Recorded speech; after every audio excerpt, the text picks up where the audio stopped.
Welcome to the Why Podcast.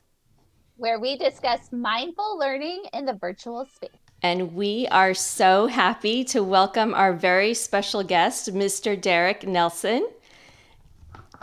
Thank you for having me. This is amazing. Thank you for coming. Well, we like to start off and say a few nice words about our guest. And so, Mr. Nelson, sit back and listen all about yourself. So, Mr. Derik Nelson is a talented singer, award-winning songwriter, audio engineer, musician of all trades, and producer. We also know him here at Elite as a gifted educator, a lead teacher, and our coordinator of creative music. Before joining our staff, Mr. Derik taught educational outreach sessions and workshops for K-12 across the U.S. and abroad as a professional touring musician, and even conducted citizen foreign diplomacy as a U.S. cultural ambassador through the U.S. State Department. We're so honored and lucky to have him here at Elite, and he's designed compelling and engaging curriculum in our CTE music production and performance pathway, like Intro to Ukulele and Songwriting, Guitar and Performance for the Singer-Songwriter, and Beat Making and Music Production. If you know Mr. Derik, you appreciate that his straightforward encouragement, judgment-free zone, sense of humor, compassion, and commitment to challenging our students to take healthy risks out of their comfort zone, hot seat, anyone? Makes Derik a true role model for what it means to be elite. And these special words come from someone very special to you, Your sister, Rayanna. and with that, welcome Mr. Derik Nelson to a very special Elite X podcast episode. Thank you so much. What a kind introduction. Wow. Thank you very, very much. I'm so honored to be here and honored to be here at Elite, where I've found my next dream in inspiring the next generation to use music in creative ways to increase confidence and creativity and become better artists and better human beings out in the world. So this is really special that we get to dive deeper into some of these conversations about how that all happens. So starting there, I mean, we're so lucky to have you, and you have such an incredible background. Tell us more specifically about your journey to this school. How did you end up with Elite?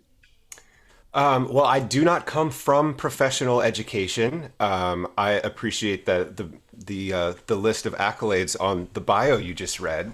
But really, I don't think of myself as a professional educator. It's something that I'm passionate about. I come from the music industry and the music business. I've owned my own company for over 10 years and really made my living touring and producing music.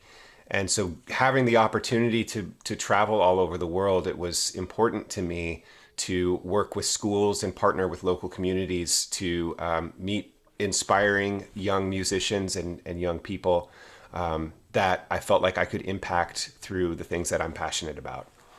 And once COVID hit, all of our tours were, of course, canceled and postponed.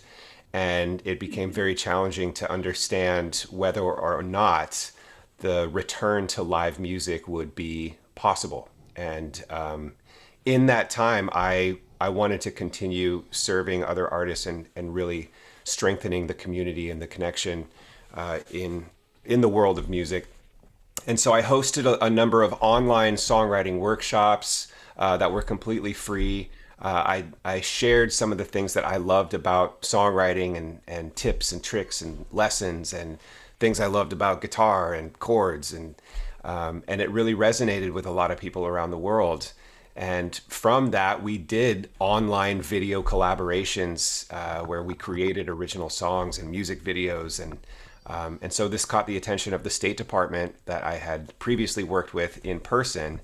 And they said, hey, we want to try to do something creative and send you to virtual locations around the world. So I partnered with the embassy in Switzerland and Liechtenstein and South Korea, and we did specialized music incubators and songwriting workshops through the embassy, and that caught the attention of our own CEO, Miss Megan Freeman, who found me online and saw some of this work that I was doing and thought, oh my gosh, we have had a challenge in trying to reach students through music in a completely online space. and maybe this Derik Nelson guy has an opportunity to reach our students in a new way. And that's exactly what happened. And it was really the biggest gift. And getting to meet her and meet Miss Ashley Kirkland Haynes really paved the way for me to be inspired by all of the amazing educators here. I met some of the most inspiring people that I've ever had the privilege of working with here at Elite, and really felt like I found my people. And so I was like, what do I need to do to come on board full time? And I instantly had this vision of growing a program and a department and a music school really within our school where students could thrive in the arts, in performing and in music. That's incredible. I'm so glad Megan found you. It's so inspiring that you're driven by service to your community through your passion of music, and you can see it in the musical that we all just got to enjoy like last couple weeks ago. Like it's happening. Your school's coming to life, and you're really inspiring kids. Thank you. Well, speaking into community, I know Elite is really big on that, and so it's great to see how you've really developed that in an online community. I feel like a lot of people are, it's not possible, it's not going to be as impactful, but I really think that you've done that well. And some one of the things that have come out of your classroom is this judgment-free zone. So we'd love for you to kind of unpack like what is that, and then where did you get your inspiration for that? Yeah, great question. The JFZ. This is huge for me, and it really is an extension of how I view collaboration, which you have to be willing to offer. You have to be willing to be vulnerable, or there's really nothing that's gonna come from it. And it's something that I try to inspire other musicians and other collaborators that I'm working with to remember when we're engaging in any sort of creative endeavor that is collaborative. And so this idea of the JFZ, speaking of my sister Rihanna, she and I were involved in a music outreach program in Livermore, California several years ago, which was one of the first times that I taught a songwriting workshop for young musicians. And it was sort of by organic nature that this idea of the JFZ came out, because you instantly see students who are timid and shy and not sure how to share an idea that is potentially very emotional and vulnerable about a deep feeling or a relationship or something that's happening in their life that's meaningful to them. And I wanted to give a blanket sort of permission slip to students to share whatever is on their heart, because that is the essence of how we can start to pull out these pieces of them and turn it into something tangible in a song or an idea or a passage or a piece of music. And so it became this judgment-free zone where everyone, the idea that you cannot judge what's gonna happen, and that's the only way that creativity can be called upon instead of waiting for inspiration to strike. And it really again was bred from my own interactions with other songwriters and my own collaborations, where I mean, how could you possibly? It feels so uncomfortable to go into a situation and be like, hey man, what are you thinking about? What are you writing about? What do you want to write a song about? And it's like, I don't know, giraffes. I don't know. It's like, well, what's really going on in your life? And it's like, how do you possibly tell someone, I just went through the worst breakup of my entire life. Every morning when I wake up, I look over, she's gone. I feel like I'm going to throw up and I can't even get through my day. Like, well, now, okay, now time out. We got something there. That's deep. That is meaningful. That is real stuff right there. And we can start to go there. But without you being willing to offer that, the other person is never going to say, oh man, I'm actually going through something really similar, and it feels like I can't even breathe. You know, I feel like I can't breathe. Ooh, lyric, next thing. And it's like you have to have that willingness and that trust in each other to go to that place. And the same is true for students. By modeling that vulnerability, you give them permission to say, okay, well, I actually have felt that before too, and here's my experience. So that JFC is a critical piece of, I mean, it's my Maslow's. It's like that important where in order for any learning to happen, any meaning making to happen, for students to connect any sort of dots, they have to have that permission slip that says, it's okay to ask questions. It's okay to try stuff that I've never tried before. It's okay to go outside my comfort zone and people aren't going to laugh at me or shame me or judge me, or it's not going to be this thing where it's cringe and it's embarrassing. And they're given a place where it is a safe zone for them to explore. And isn't that what we want from our students in the first place? How could we ever discover anything without exploration? So that's why I'm so huge on the JFC. Credit to my sister who was there collaboratively in creating the very first JFC. Awesome. Thank you so much for sharing. Yeah, truly, it is the key. It seems that it is the key to unlocking that creativity and like tapping into their intellect and yeah, that collaboration piece. So thank you. But for teachers who are setting up their classrooms or their their Zoom rooms, what actions do you take to build a JFC? Like, what is kind of like, yeah, what do you do specifically to We do create kind of like a ceremony, to be honest with you. We do. It's part of my day one thing, and I really try to model it in my own persona. Even though in my head I have a plan and a script, if you will, of what I want to happen. It's still important to me to be authentic and to be myself. And for me, in a classroom situation where you have a camera, you have a screen, you're not actually able to feel the energy in person.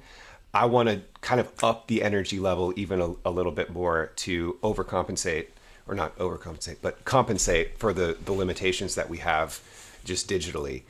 So that's first and foremost is I want students to feel my passion. I want them to feel my energy. I want them to feel that I am excited to be here. Because if they can sense that somebody else in the room is excited about what's going to happen, maybe that will inspire them to feel a little bit of excitement and buy in as well. So that's number one is show up with energy. And it doesn't have to be it doesn't have to be a performer. You know, it can be whatever that looks like for you as an educator. Whatever mode you get into when you're excited about something, try to just tap into that and turn it on, because there is an element of education being entertainment. And I was talking with Tom Olson about this, and that's something that he brought up. Credit to Tom, is we are entertainers. You know, we're delivering information in a way that is engaging, and that in its heart is entertainment. So whatever that looks like to you in your world, in your style, turn on the energy, turn on the enthusiasm, and make sure it's authentic, because students can smell that out. And so that's number one. Number two is I talk about the JFC. I give them an opportunity to think about what are the roadblocks of writer's block. Where does writer's block come from? Who here has suffered from the blank page where you have no idea what you're going to write about? Who here has written a song before? Nobody. Okay, so what do you think? What do you think you have to do in order to start? Well, you need an idea. You need to know what you're going to write about. Well, who here wants to share an idea? Of course, nobody. So we talk about the myth of writer's block is that inspiration is throttled by this inner critic in our head that already says, weird, cringe, not good enough, scary. And you shut down these ideas before you give them a chance to ever exist. How do we stop that? Free ourselves from judgment. Yeah. How do we free ourselves from judgment? Well, there's three entities that you cannot judge here. Number one, me, your crazy teacher, who's going to do and say weird things all the time and shift gears and change plans and put people on the spot and come up with crazy songs about, what was it, giraffes? So you can't judge me because we're all in this together. You can't judge each other because these are your comrades. These are your teammates. We're all on the same team, and we're going to be doing some really out there, artistic, vulnerable things in this class in order to share some things that maybe you've never done before. So you can't judge each other. And then the hardest one is you cannot judge yourself. You are your own worst enemy. And 99% of the time, if the JFZ is ever broken, which it is you judging yourself, saying, "Oh, no, this isn't very good. Oh, this sucks. Oh, this. Well, I don't really have anything good yet, but I can share my chorus, but the rest of it is I don't." That self-judgment is that inner critic saying, "Shut it down. Don't turn it in. Don't create it. People are going to judge you." So we do a sacred pinky swear to start our first session, where everybody has to have cameras on and pinkies out. And we agree that this is for the rest of our time together. When we come together here in this place, this is our JFZ. This is our sacred space. This is where we get to have that permission to create and be ourselves and show up however we want to show up. And some days that might look a little different. Some days it might be, you got me in my pajamas and I'm eating lunch and that's the best I got today, Mr. Derik. Cool. As long as you're here. No judgment. And once we do our little sacred pinky swear, then it becomes, okay, this was everybody's idea. Everybody's in agreement that this is what we want. You had your chance to say, oh, this is weird, I'm out. What is this crazy ritual? But once we have that buy-in, now we can call back to it anytime. When you do see students in that moment of, I don't want to turn my camera on, or I'm scared to sing in front of everybody, or I don't know if this idea is good enough. A lot of times it doesn't even come from me anymore. It comes from the other students that say, oh, come on, Nolan, JFZ, don't worry about it. Come on, Barbara. Oh, sing it out loud. You got it. JFZ. So I'm so proud of the fact that they have adopted this. And the more that you can give your students an opportunity to be the ones to create something that they want to, a set of rules that they want to abide by, that gives them the ownership, that takes all the pressure off of you. And as we've discussed with our goals being low teacher footprint, it gives you a chance to step back and let the students create that space for themselves where they want to feel powerful and valued and heard and safe to share their ideas. And how beautiful to do this at a young age, right? There's so many adults out there who probably have had this like desire to really like tap into their creativity and haven't ever broken through and been able to even begin to share that with people because they never could stop judging themselves. So how lucky are we to have you, Derik? Amazing. Thank you.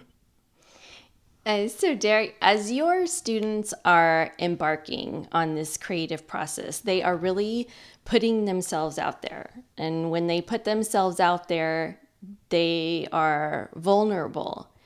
So, but they're vulnerable in your safe JFC zone. So, why is vulnerability important in your classroom? It is the very vehicle by which you arrive to creativity and confidence. Without that willingness to be vulnerable, you are allowing the risk to overpower the bravery that it takes to take that risk. So it really, by definition, it's going outside your comfort zone. So I equate vulnerability with willingness to go outside your comfort zone, willingness to take chances. And that's a huge thing for me, is knowing that it requires being uncomfortable in order to grow.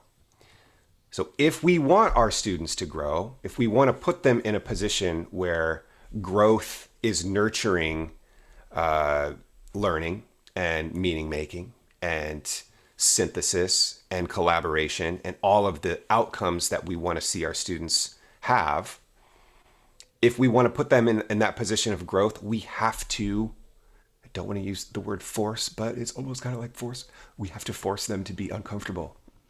We have to force them to be okay with being uncomfortable. We have to force them to be okay with being willing to say, I'll be uncomfortable today. And for each student, that looks very different. Some students, that might just mean show up to the live session with their camera and microphone off. That's discomfort for them.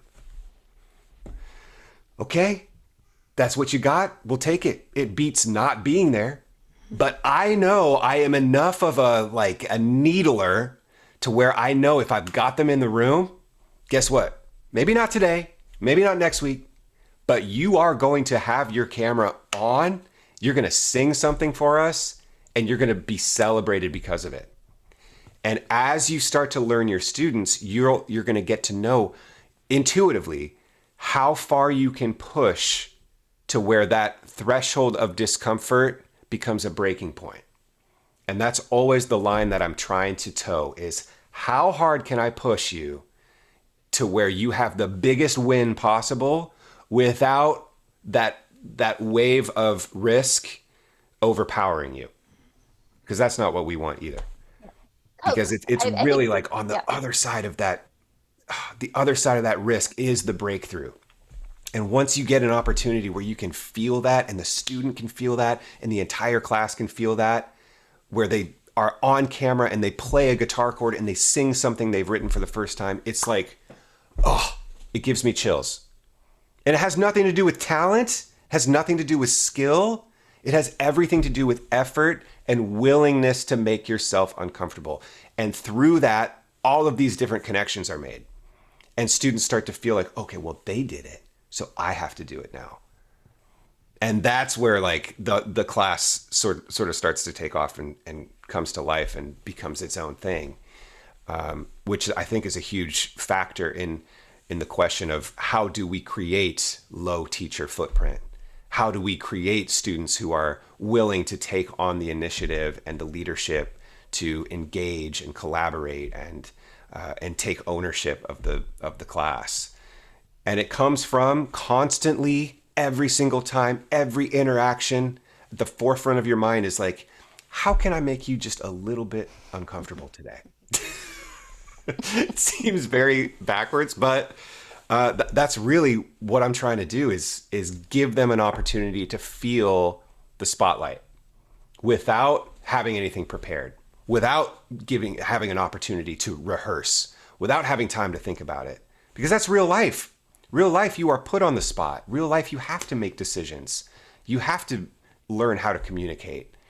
And by modeling that and giving students that opportunity every single time in various ways, and then celebrating that, where they feel like, okay, I went outside my comfort zone. I didn't die. Everything's okay. And not only is everything okay, but I'm being applauded for it. Wow. Positive reinforcement. And next time I come back, it's not going to be as scary, and I'm going to be more excited to try blah, blah, blah, blah. It's almost as if their willingness was a thick skin. They're building a layer every time they participate or step out in class. That's awesome. Absolutely.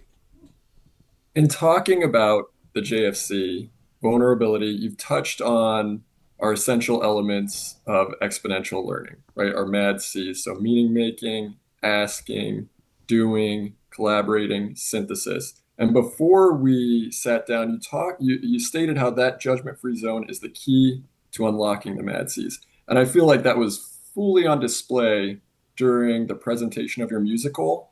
But just take some time to like dig into that some more. Like Sure. how do the MAD Cs or how are they incorporated in your instruction?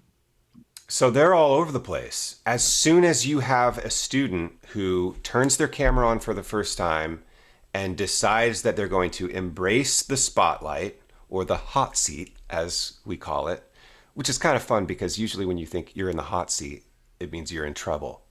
But really, it's you're in the hot seat, you're in the spotlight, and you don't know what is going to be asked of you, but you will be challenged to rise to the occasion. For some students, that might mean answering a question or a series of questions. For other students, that might mean singing something that you create on the spot right here, right now, in front of everybody. And it just comes down to who can I needle the hardest? Who can I badger that is going to really let the hot seat shine. So once they're in there, and you have an opportunity where a student for the first time has come off of mute, turned on their camera, and is sharing lyrics that they've written through an exercise. Let's just use one lyric as an example. I'm excited about summer. Maybe that's their lyric, right? Well, first I'm going to ask them just to say it and share it with the class. Now you have to remember, this student may have never spoken up in class to share anything before. So this already is, we might take it for granted, but it is a win. They've gone through the exercise, they've come up with a line, I'm excited for summer, and they're now turning on their camera, they're turning on their microphone, and in front of everybody they're saying, I'm excited for summer was my lyric. Okay, they get applause, they get that positive reinforcement. They've now connected doing the exercise, meaning making, understanding that this is the lyric. They've asked themselves, can I do this? Yes, they can. They've shared it in front of everybody. We're still missing the collaboration and the synthesis. So now we go around the room. Let's give them somebody else give them the follow-on lyric. I'm excited for summer, the skies are blue. Perfect. What do you think of that? Oh, I like that. Okay, great. So now can I hear those together? Okay. I'm excited for summer, the skies are blue. Secretly, without even knowing it, they're now more comfortable speaking in front of the class. They've gotten some input from their classmates. And now we go, this is the best part. Now we go, now can I hear it with a little more rhythm? Like you're delivering a Shakespearean monologue. I don't know. Oh, come on, you can do this. Just say it out loud. You don't have to sing anything. We're just saying it out loud. One more time. Okay. I'm excited for summer. The skies are blue. Okay, one more time. I'm excited for summer. The skies are blue. One more time like you really mean it. I'm excited for summer. The skies are blue. Okay, great. Oh, don't go anywhere. Keep your camera on. Everybody, where did you notice her voice go up and go down? Do it one more time. I'm excited for summer. The skies are blue. It goes up on excited and then down on blue. Okay, perfect. If you had to create a melody out of that, we can now go, I'm excited for summer. The skies are blue. Let me hear you do that. Oh, I don't really sing. No, you're not singing. Just do it again. Just articulate that melody. Find that little melody line. Where does it go up? Where does it go down? I'm excited for summer. The skies are blue. Perfect. Oh my gosh, let me get a guitar. Wait. I'm excited for summer. The skies are blue. Everybody, I'm excited for summer. The skies are blue. Excited for summer. The skies are blue. Let me hear it over there. And then now you're calling on somebody. Everybody's singing her song that she just wrote on the spot. And you take off and you run with it and you give everybody a chance to sing it together. We're now coming together and we are doing the whole process. We're making meaning because we're understanding how a song is born. We're asking each other, where do we go from here? We're doing it because now we're hearing different people sing that song that she wrote. We're collaborating together. And most of all, we're synthesizing. We're putting all of those things together, doing it as a group and feeling what happens through that sort of rapid, accelerated connection or process of I'm outside my comfort zone, I'm trying something, it's leading me somewhere, and I'm not afraid to follow it. And all of that happens sort of in real time, but it all centers back to that judgment-free place of you have to be willing to go, I'm excited for summer, the skies are blue. And then where does that take you? I really appreciate how you modeled that and how you ascend like through those steps. I'm ready to write a song. There we go. I'm gonna take your class next semester. Yeah, and while songwriting is an amazing tool for sort of coaxing this out of students, this can be done in any subject. It is not restrictive or exclusive to just music. And while the performing arts side of music is a really great way to instantly build that sort of throw them to the deep end and let them splash around thing that I'm trying to get at, you can do this in any subject. You can do this in any class. That was sneaky I love genius, that. Nolan. I mean, sorry, Derek. That was sneaky genius. Thank Oh you. no. Oh my goodness. Okay, See, I now actually you're wanted to doing start it. singing. So that's Uh, huge, I and yeah, almost now was I'm like, I'm going to make you guys sing it. yeah. that's great. Um, so Derek, it's that meaning making piece. Like I'm seeing how that really happens within your classroom, maybe within the curriculum that you're developing, but we're also noticing that your students are taking that beyond. It really seems like you are pushing them to develop as people, not just as a student here, but as people and growing and figuring out what's true about themselves and what's not true about themselves. So, as you're building the skill of meaning making, how have you seen that impact your students outside of the classroom? Well, that is actually the biggest compliment. And just at graduation, I saw one of my students who told me, I'm so jealous of the incoming students next Mm. year who don't even know what they're getting into by being able to take your class. And she went on to tell me that she carries the JFZ with her in every interaction throughout her day, and it's allowed her to make friends. It's allowed her to try for things that she didn't previously feel comfortable doing. And it really has sort of become a mantra for her to remember to go outside of her comfort zone, because that's where positive things happen and that's where the growth happens. So that is like the biggest testament to what I'm doing. Not that I wouldn't love for students to go on and become insanely successful musicians, but for me it's way more about what other skills are you developing here that are going to prepare you for life after high school. And the fact that they're able to articulate that they feel their self-confidence has grown, their communication skills have improved, that they feel more comfortable speaking. I mean, in a world that is going very far into text input land, the fact that our students feel like they gain a level of communication skills from my classes is huge. That's not lost on me and is something I'm very proud of. So I would say, as far as life skills, it's always at the forefront of my mind to try to get them to tell me, why do you think it's important that I wrote this assignment in? Why am I giving you a read on historical songs from the 70s? What does that possibly do for you? Why would it be important for you to do a live showcase? Why is a live presentation in front of your class an important part of the curriculum?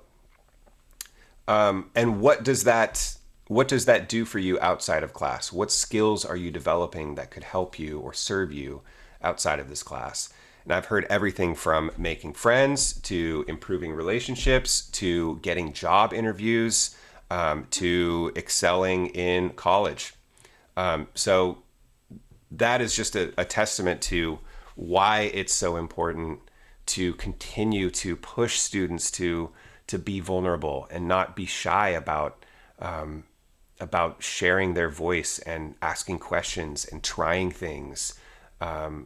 You know, at a time when we have every single answer we could possibly want to any question imaginable at our fingertips, it is more important than ever to ask that question out loud and not shy away from, I don't know this, or I want to learn more about this, or I want to try this, or can you listen to this and tell me what you think. That kind of stuff gives us an opportunity to really build community. Okay, with that said, I have a final question for you, Derek. What is your why? And no context, just we want to hear what your why is. Wow, that is a big question. Um, my why is to use the things that I love and the passions that I have to impact and inspire others. I want to make other people's lives better through the things that I'm passionate about. And right now, that looks like being able to use music to inspire the next generation of artists and creators, students, human beings, and make them better people that will then go out into the world and have the same trickle down effect on others as well. So I always strive to lead with compassion and prioritize connection, creativity, and and always keep that inspiration at the forefront. That's awesome. Thank you so, so much for being with us today, Derik. This has been such a special treat. We have so many gems that we're going to walk away from. And thank you for letting us get into the mind of Mr. Derik Nelson. It was a treat. Thank you. Thank you for making this our own personal JFZ here, where you allow me to kind of walk you through my process in real time. It's not something I ever get to talk about or get to share with anyone. So thank you for being open and receptive to that. And what an honor it is to be amongst you, all of these brilliant minds here. You inspire me every day, and it really, truly is a privilege to work with you. And thank you for making this podcast happen. I think it's such a great way that not only educators but anyone can get the kind of inspiration and insight that can really make a difference. Thank you for Well, inspiring us. yeah. Yeah, it works because we have inspirational guests like you, Derik. So we appreciate it again. So Yeah. thanks. That was so awesome. I really enjoyed that. I definitely am inspired by what Derik is doing. I think all of us probably could have used a teacher like Derik to make us a little less judgmental of ourselves and our ideas and not to shut ourselves down or hold ourselves back. Um, yeah, I think that's the most important life skill, and he's out there doing it in the context of these music classes, which is awesome.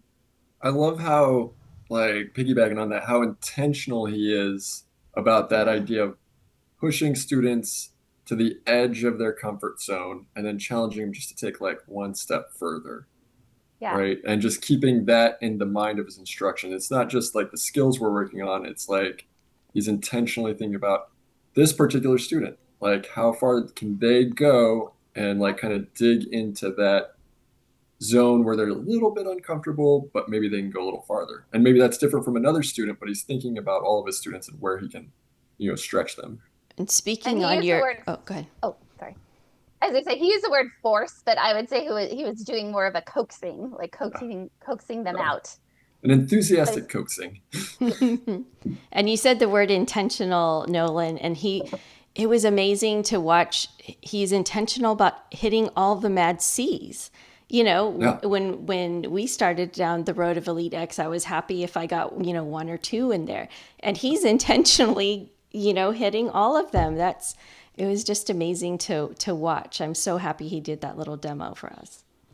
Yeah. It's cool. I like how he said it was possible in all settings. Because, you think, Yeah. all right, if I'm teaching my ninth grade English class, everyone has to be there, So maybe with a music class, some kids are interested, so there's a little more buy-in. But it's actually possible because you're getting students on the same page. They're building a community where they feel safe, and then they're going to drive that. So I'm just encouraged thinking of starting sessions up, what that's going to look like. too, yeah. It's very exciting. That sneaky genius. That's all I thought of. I was like, you're so sneaky and you're getting it all out of them just bit by bit. Our last question for you is, what is your why? Thanks for being here.